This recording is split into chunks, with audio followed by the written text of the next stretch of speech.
আব্বা তোমরা তো রান্না জুয়াজ করে আব্বা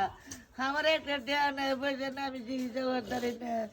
আচ্ছা আমার মা নাই বাপ না আমার আছে কেউ না আমার কেউ বুঝতে করে নাই তোমরা দরবার আল্লাহ আমি হাত উঠাইছি ভাই আমার দেখুন ভাই মার বয়সে ভাই আপনাদের কাছে কান্নাকাটি ভরে বলতেছে ভাই একটু সহযোগিতা করার জন্য দেখুন ওনার পাউডার দেখুন ভাই এই যে দেখুন ওনার কিডনি সমস্যা ভাই টাকার অভাবে চিকিৎসা করতে পারে না ভাই আপনাদের কাছে দেখুন আল্লাহর রাস্তে চাইতেছে ভাই এতগুলো টাকা পয়সা থাকতে আপনার আমার এই টাকা পয়সা ভাই কই রাখবেন ভাই এই অসহায় মানুষকে যদি সহযোগিতা না করেন ভাই এই টাকা পয়সা কিসের দাম আছে ভাই দেখুন আজকে মার বয়সে ভাই আপনাদের কাছে সহযোগিতা দিচ্ছে কান্নাকাটা ভাই আপনারা কত টাকা খরচা করেন ভাই কত দিকে একটু টাকা সহযোগিতা করুন না ভাই যেন তাদের একটু চিকিৎসা হোক ভাই ভাই আল্লাহর রাস্তে তাদেরকে একটু সহযোগিতা করুন ভাই মানুষ মানুষের জন্য ভাই মানবতার কাজে সবাই এগিয়ে আসুন